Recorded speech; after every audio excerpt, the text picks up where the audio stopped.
प्रिय विद्यार्थियों, आज के वीडियो क्लास में मैं आपका बहुत बहुत स्वागत करता हूं। आज हम द्विघात समीकरणों के मूलों के लक्षण इस विषय में पढ़ेंगे। अभी तक हमने क्या पढ़ा? द्विघात समीकरणों को हमने हल करना सीखा कई विधियों के द्वारा। आज हम बिना हल करे हुए ये सीखेंगे कि बिना हल किए हुए समीकरणों को हम ये बता दें कि उनके मूलों की प्रकृति क्या होगी। तो इसके लिए हम सीधाचारी सूत्र का ही उपयोग करते हैं। द्विघात समीकरण हमारे पास मानक रूप है ax की घात 2 bx प्लस c बराबर 0, और इसके जो मूल होंगे वो हम द्विघात सीधाचारी सूत्र से निकालेंगे। माइनस बी प्लस माइनस वर्गमूल बी स्क्वायर माइनस 4ac बटे 2a, ये हमारा सीधाचारी सूत्र है। अब देखिए, मूल हमारे यही होंगे। प्लस चिन्ह लेंगे तो एक मूल मिलेगा, माइनस चिन्ह लेंगे तो दूसरा मूल मिलेगा। माइनस बी बटे 2a, ये जो हिस्सा है ये हमेशा कैसा होगा? वास्तविक होगा। ठीक, डिपेंड किस पे करेगा? इस पर कि अगर हमारा विभक्ति कर शून्य हो जाता है, इसको हम बोलते हैं विभक्ति कर बी स्क्वायर माइनस 4ac। अगर ये शून्य हो जाता है तो देखिए क्या होगा? सिर्फ माइनस बी बटे 2 बचेगा।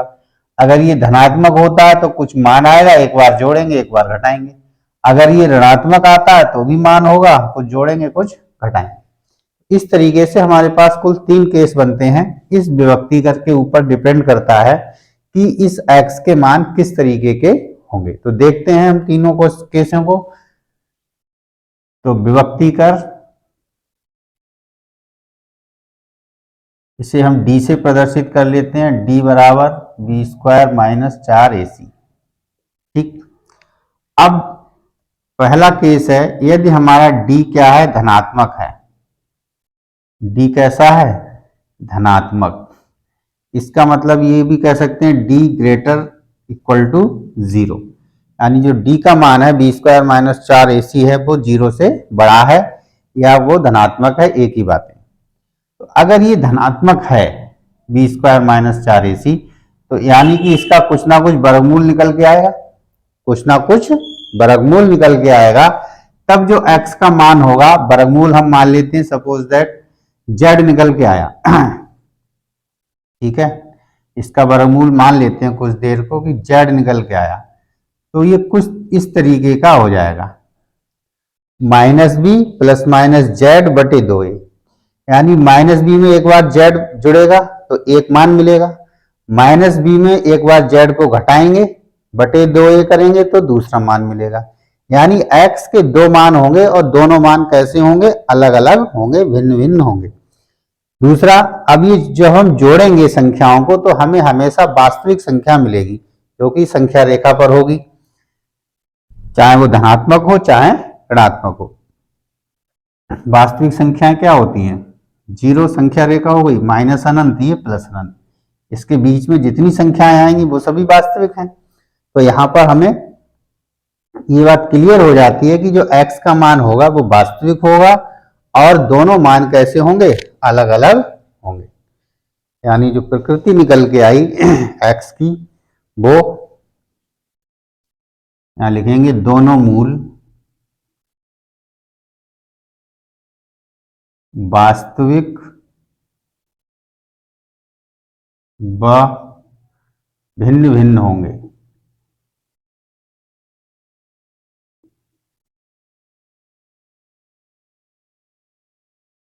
इसके लिए आप कह सकते हैं असमान होंगे, अलग अलग होंगे। ठीक है, वास्तविक व असमान शब्द भी यूज कर सकते हैं।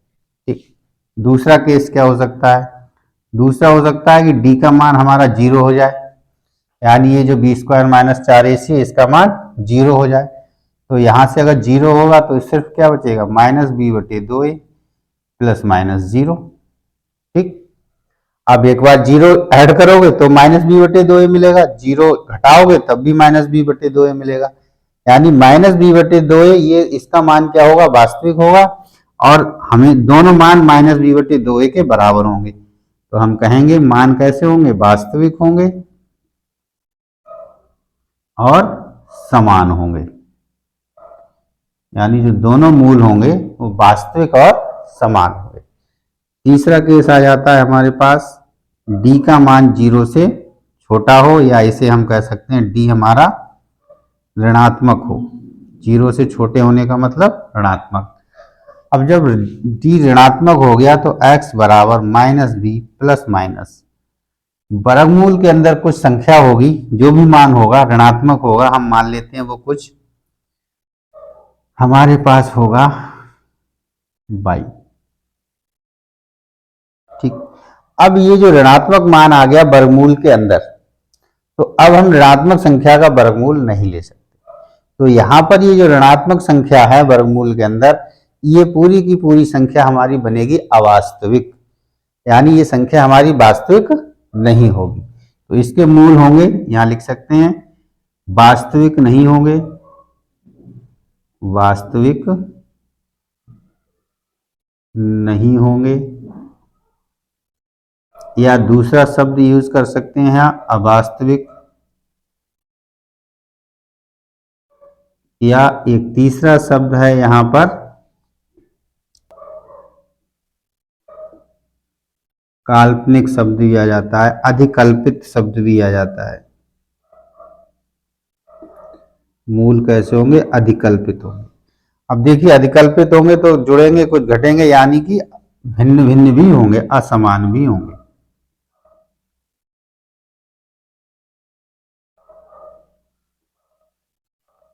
अलग अलग भी होंगे, असमान भी होंगे। तो ये हमारे सामने तीन केस थे।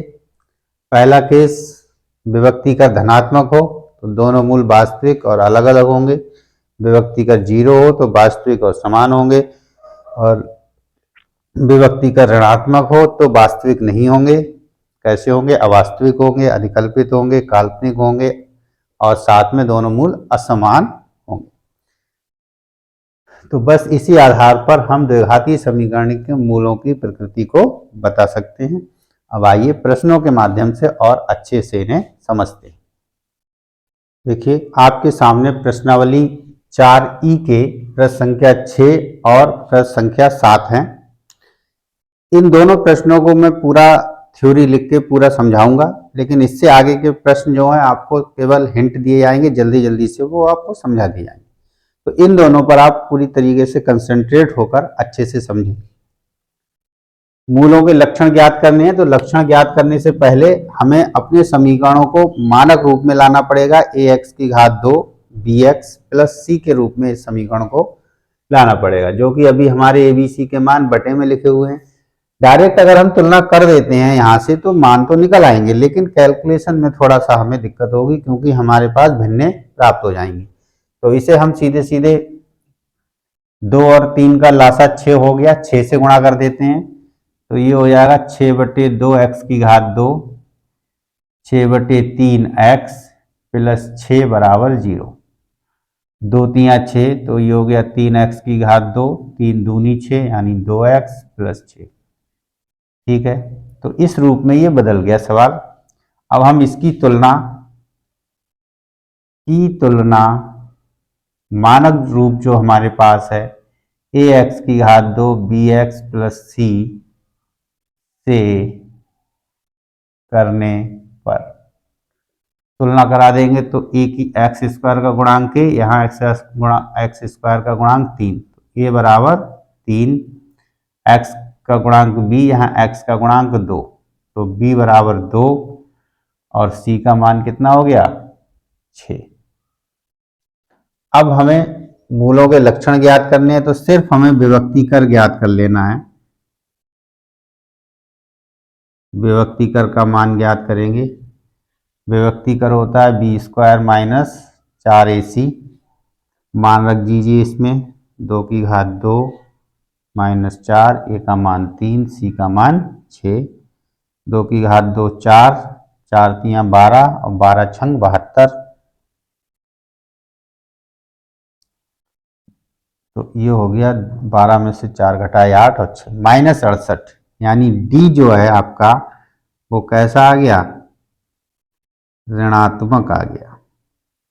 अब डी यदि ऋणात्मक है आपका, तो आपके जो मूल होंगे, लक्षण होंगे, वो किस तरीके के होंगे, जो अभी आपको समझाया गया उसमें ये केस नंबर 3 बना, लास्ट वाला। यानी जो इसके मूल होंगे, दोनों मूल वास्तविक नहीं होंगे और असमान होंगे, या हम कह सकते हैं काल्पनिक होंगे, कह सकते हैं अधिकल्पित होंगे और असमान होंगे, या यहां हम कह सकते हैं भिन्न भिन्न होंगे। इस तरीके से ये हमें पूरा लिखकर करना है। प्रश्न संख्या 7 देखें। ये हमारा मानक रूप में है, तो सीधे सीधे लिख देंगे की तुलना ax की घात 2 प्लस bx प्लस c बराबर 0 से करने पर। ठीक है, इसकी तुलना हम यहाँ कर रहे हैं, तो a बराबर कितना आएगा 3, b बराबर कितना आएगा -4 वर्गमूल 3 और c बराबर क्या आएगा 4। अब विभक्तिकर निकाल लीजिए। विभक्तिकर होता क्या है, d बराबर बी स्क्वायर माइनस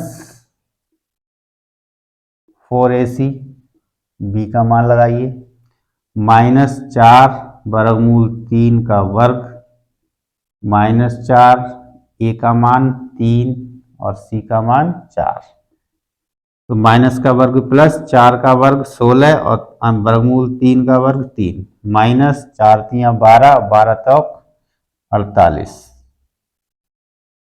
16 3 48, 48 में से 48 घटा दिया, 0 आ गया। यानी यहां पर d का मान कितना आ गया 0, यानी केस नंबर सेकंड, यानी कि दोनों मूल वास्तविक व समान होंगे, वास्तविक व समान होंगे। ठीक है, इस तरीके से हम ये प्रश्न हल करते हैं। देखते हैं आगे के प्रश्न।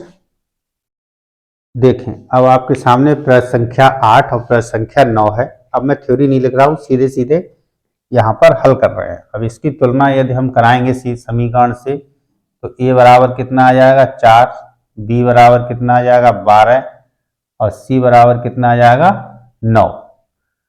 a b c, अब सीधे सीधे विभक्ति कर, बी स्क्वायर माइनस 4ac, मान लगा लेंगे, b का मान 12 तो 12 का वर्ग 4, a का मान 4, c का मान 9,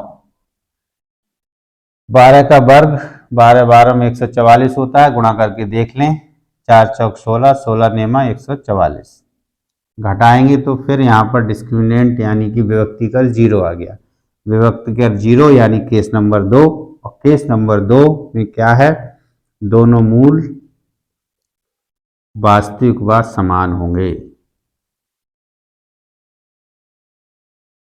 वास्तविक व समान होंगे।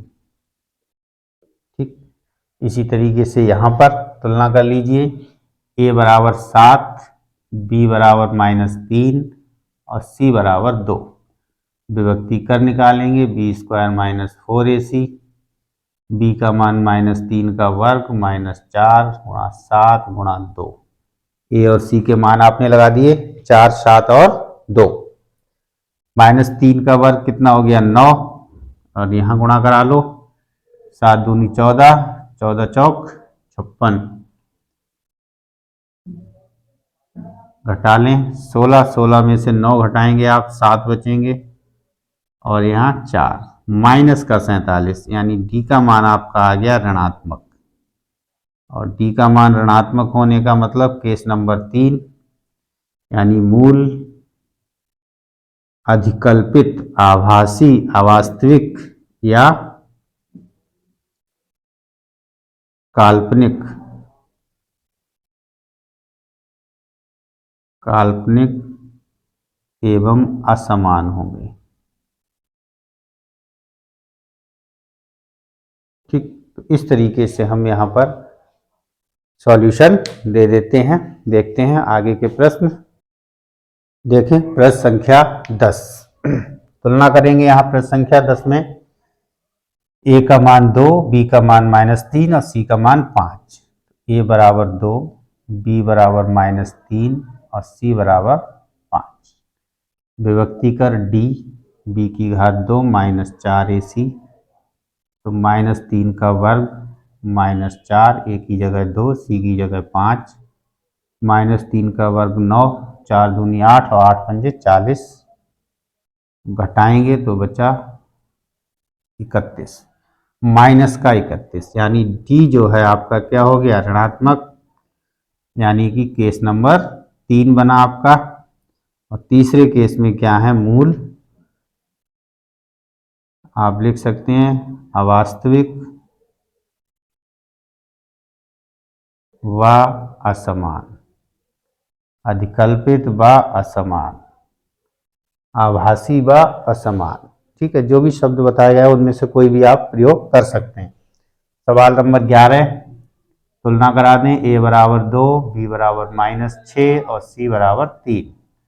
डी, बी की घात 2 -4ac, तो -6 का वर्ग -4, ए का मान 2, सी का मान 3, -6 का वर्ग 36 और सी का मान कितना था, 3 था, लगाना पड़ेगा। 3 दूनी 6 और 6 चौक 24, तो घटाएंगे तो डी 12 आ गया।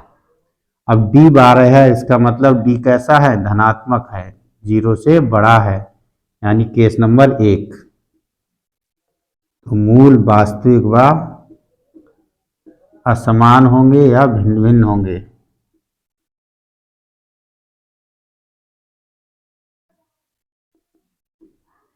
ठीक, तो इस तरीके से आप डिस्क्रिमिनेंट आपको बस निकालना है, विभक्ति कर आपको निकालना है।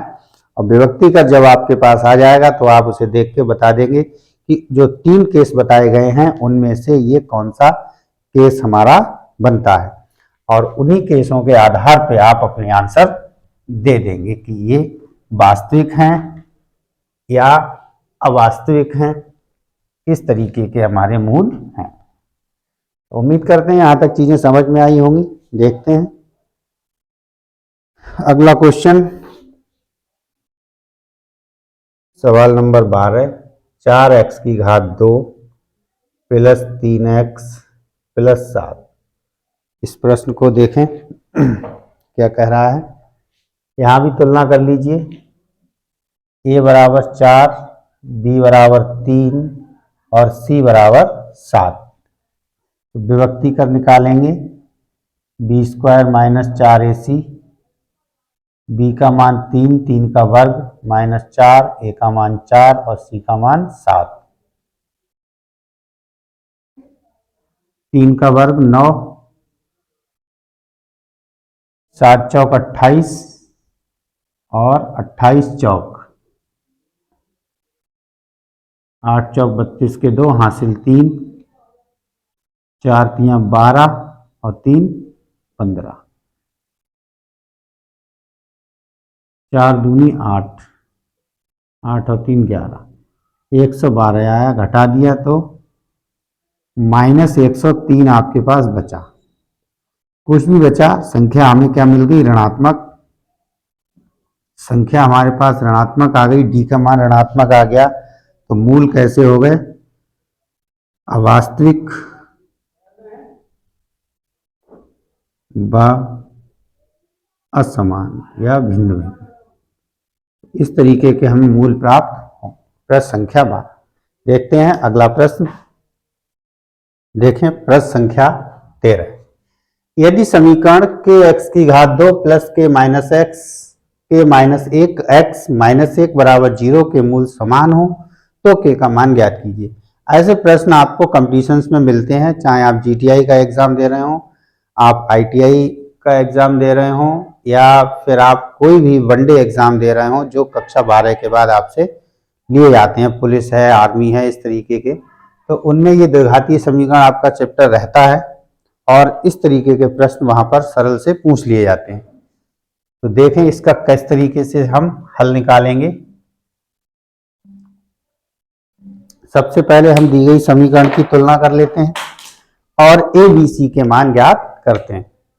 तो देखें एक्स स्क्वायर है, एक्स है, माइनस एक्स एक है, यानी ये आपकी मानक रूप में दी हुई है। तो लिख लेते हैं K X square plus K minus एक एक्स माइनस एक बराबर 0 की तुलना A X square plus B X plus C बराबर 0 से करने पर ए बराबर यहाँ मिलेगा के, बी बराबर मिलेगा के माइनस एक और सी बराबर मिलेगा माइनस एक। अब हमें दिया है के मूल समान है, मूल समान है मतलब विभक्ति कर वाला केस कौन सा होगा, लिख सकते हो समान मूलों के लिए। समान मूल होंगे तो विभक्ति कर हमारा कितना होना चाहिए, डी बराबर 0, यानी बी स्क्वायर माइनस 4ac का मान क्या होगा, 0 के बराबर होगा। इसमें आप मान रख लें, b का मान के माइनस एक माइनस 4, a की जगह k और c की जगह माइनस एक बराबर 0। के माइनस एक का वर्ग, इसे आप खोल लें तो ये हो गया के की घात 2 A square plus B square minus 2 A B minus 2 के गुणा 1 यानी माइनस 2 के। ए माइनस बी के होल स्क्वायर सूत्र से इसे खोल दिया, माइनस और माइनस की गुणा 4 के बराबर 0, माइनस के 2 के प्लस के 4 के, तो के की घात 2 प्लस 1 और ये प्लस 2 के आ गया बराबर 0। ठीक, अब इसके आप गुणनखंड करेंगे। ठीक है, तो जब आप इसके गुणनखंड करेंगे तो यहां देखिए इसको जब आपने खोला था तो माइनस 2 के आया, अब यहां कितना आ गया, प्लस का 2 के, यानी कि इस सूत्र में माइनस की जगह क्या हो गया, प्लस हो गया, बाकी चीजें तो वही हैं। यानी इसको आप डायरेक्ट लिखना चाहें तो क्या लिख सकते हैं, के प्लस एक का होल स्क्वायर बराबर 0। ठीक, तो के प्लस एक का होल स्क्वायर यानी कि के प्लस एक और के प्लस एक बराबर 0। दोनों गुणनखंड हमारे 0 के बराबर आ गए। तो यदि के प्लस एक बराबर 0 तो के बराबर माइनस एक, यानी के का मान यहां से भी माइनस एक होगा और के का मान यहां से भी माइनस एक होगा। तो यही हमारा आंसर हो गया, के बराबर कितना आना चाहिए, माइनस एक। इस तरीके से हम इस प्रश्न को हल कर लेते हैं। देखते हैं अगला प्रश्न। देखें प्रश्न संख्या 13, यदि समीकरण 13 नहीं ये 14 है, प्रश्न संख्या 14, यदि समीकरण 2x की घात 2 प्लस के एक्स प्लस 3 बराबर 0 के मूल बराबर हो, बराबर होने का मतलब डिस्क्रिमिनेंट यानी विभक्ति कर 0 के बराबर हो, तो के का मान ज्ञात कीजिए। ये प्रश्न आपका ओयूपी बोर्ड की परीक्षा में 2020 में आ चुका है। तो जैसे हमने अभी प्रश्न संख्या 13 किया वैसा ही ये करेंगे, 2x की घात 2 प्लस के एक्स प्लस 3 बराबर 0 की तुलना ए एक्स की घात 2 plus B X plus C बराबर 0 से करने पर ए बराबर आपका हो गया 2, बी बराबर हो गया के और सी बराबर हो गया 3। दिया है मूल बराबर है, तो मूल बराबर होने के लिए मूल बराबर होने के लिए विभक्ति कर हमारा होना चाहिए बी स्क्वायर माइनस 4ac का मान 0 के बराबर। ठीक, मान रख लीजिए b का मान है k, तो k का वर्ग माइनस 4, a का मान 2, c का मान 3 गुणा हो जाएगी, तो k का वर्ग 4 दूनी 8 और 8 तियां 24, k का वर्ग बराबर 24, k बराबर वर्गमूल 24।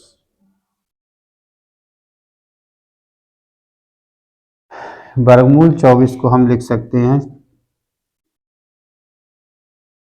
4 छंग 24 और 4 का वर्गमूल 2 वर्गमूल 6। 4 का वर्गमूल 2 बाहर निकाल लिया, 6 अंदर रह गया, तो 2 वर्गमूल 6, यानी के का मान हमारे पास आ गया 2 वर्गमूल 6। यही हमारा आंसर हो गया। ठीक है, लेकिन यहाँ पर वर्गमूल जब लेते हैं तो हमारे पास दोनों चिन्ह आते हैं, प्लस और माइनस। दोनों चिन्ह ले लीजिए आप यहाँ पर, प्लस माइनस। प्लस 2 वर्गमूल 6 भी आंसर होगा और माइनस 2 वर्गमूल 6 भी आंसर होगा। तो आज के लेक्चर में हम यहीं तक प्रश्न रखते हैं। आगे के प्रश्न आपको नेक्स्ट लेक्चर में मिलेंगे।